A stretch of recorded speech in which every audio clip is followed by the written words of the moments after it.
పరిశుభ్రత తోడు కావడంతో రకరకాల వ్యాధులు సోకి జనం ఇబ్బందులు పడుతున్నారు. వ్యక్తిగత పరిశుభ్రత, తాగే నీరు, తీసుకునే ఆహారాన్ని నిర్లక్ష్యం చేయడం వల్లే ఆసుపత్రుల పాలవుతున్నారని చెప్పాలి.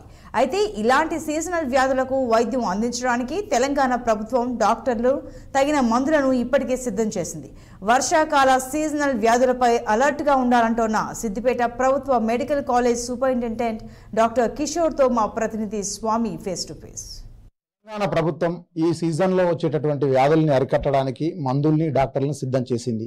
ఈ సీజన్లో వచ్చేటటువంటి చికెన్ గున్యా కావచ్చు, ప్లేట్లెట్ కౌంట్ తగ్గడం కావచ్చు, ఇవన్నీ కూడా గ్రామాలలో కావచ్చు, టౌన్లలో కావచ్చు ఈ సీజన్లో నమోదవుతూ ఉంటాయి. ఇవన్నిటిని కట్టడి చేయడానికి, వైద్యం అందించడానికి ఆ డాక్టర్లు కూడా సిద్ధంగా ఉన్నారు. మనం ప్రస్తుతం సిద్దిపేట మెడికల్ కాలేజీలో ఉన్నాం. ప్రస్తుతం సూపరింటెండెంట్ కిషోర్ గారు. సార్ చెప్పండి, మన ఈ హాస్పిటల్లో ఎట్లాంటి ఈ సీజన్కి సంబంధించి ఎట్లాంటి ట్రీట్మెంట్ చేయబోతా ఉన్నారు, ఎట్లాంటి మందులు అందుబాటులో ఉంచారు, ఎట్లా ట్రీట్మెంట్ సంబంధించి ఏం చెప్తారు మీరు? గవర్నమెంట్ హాస్పిటల్, జనరల్ హాస్పిటల్ సిద్దిపేటలో ఇప్పుడు వచ్చే సీజన్స్కి అనుకూలంగా వచ్చే వ్యాధులు ఉంటే వాటిని ట్రీట్మెంట్ చేయడానికి అన్ని రకాల వసతులు, సౌకర్యాలు అన్నీ ఉన్నాయి. మా దగ్గర పేషెంట్స్ రాగానే వారికి పరీక్ష చేయడానికి నిపుణులైన వైద్యులు ఉన్నారు. వారికి కావాల్సిన డ్రగ్స్ ఉన్నాయి, ల్యాబ్ టెస్టులు ఉన్నాయి, వారికి ఉచిత భోజన సౌకర్యం కూడా ఉన్నది. ట్రీట్మెంట్ చేసి పేషెంట్లకు సరైన సలహాలు ఇవ్వడం జరుగుతుంది. సార్, ఈ మధ్యకాలంలో కొన్ని చికెన్ గున్యా కావచ్చు, కొన్ని కేసులు అక్కడక్కడ ప్లేట్లెట్ కౌంట్ తగ్గడం జరుగుతూ ఉన్నాయి. అట్లా ఏమైనా ఇప్పుడు దృష్టికి వచ్చినాయా?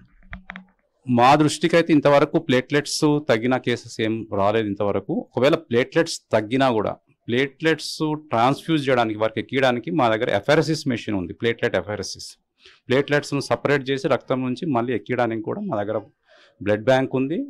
అన్ని వాటి చేసే పరికరాలు కూడా అన్నీ ఉన్నాయి. ఈ సీజన్లో సామాన్య జనం వ్యాధులు రాకుండా ఎట్లాంటి జాగ్రత్తలు తీసుకోవాలని చెప్తారు సార్? మెయిన్ ఇది వానాకాలంలో నీళ్లు ప్రవహిస్తుంటాయి. మనకు నీళ్లు మన ఇంటి పరిసర ప్రాంతాల్లో నీరు లేకుండా చూసుకోవాలి.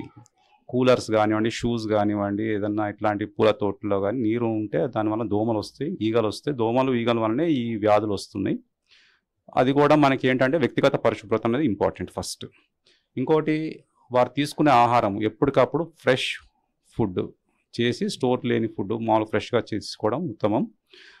చేతులు మీరు అన్నట్టు శానిటైజేషను, ఇవి సోప్ పెట్టి క్లీన్ చేసుకోవడము, ఈ జాగ్రత్తలు తీసుకుంటే. మరి ఇంకో విషయం ఏంటంటే, ఈ దోమలు కుట్టకుండా కూడా మస్కిటో నెట్స్ ప్లస్ వారు ఏమన్నా లాంగ్ స్లీవ్డ్ డ్రెస్సెస్ వేసుకుంటే దోమ కాటు గురి కాకుండా కొన్ని వైరల్ డిసీజెస్ను ప్రివెంట్ చేసుకోవచ్చు.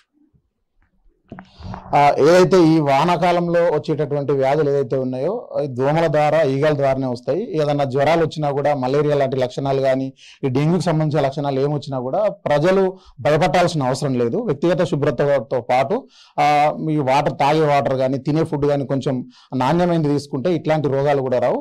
ఏదొచ్చినా కూడా ఎదుర్కోవడానికి సిద్ధంగా ఉన్నాం, డాక్టర్లు సిద్ధంగా ఉన్నారు, మందులు కూడా, మెడిసిన్ కూడా ఉన్నాయని చెప్తా ఉన్నారు. ఇది సిద్దిపేట జిల్లా నుంచి తాజా పరిస్థితి. కెమెరా పర్సన్ వెంకట్తో స్వామి, 6 టీవీ సిద్దిపేట.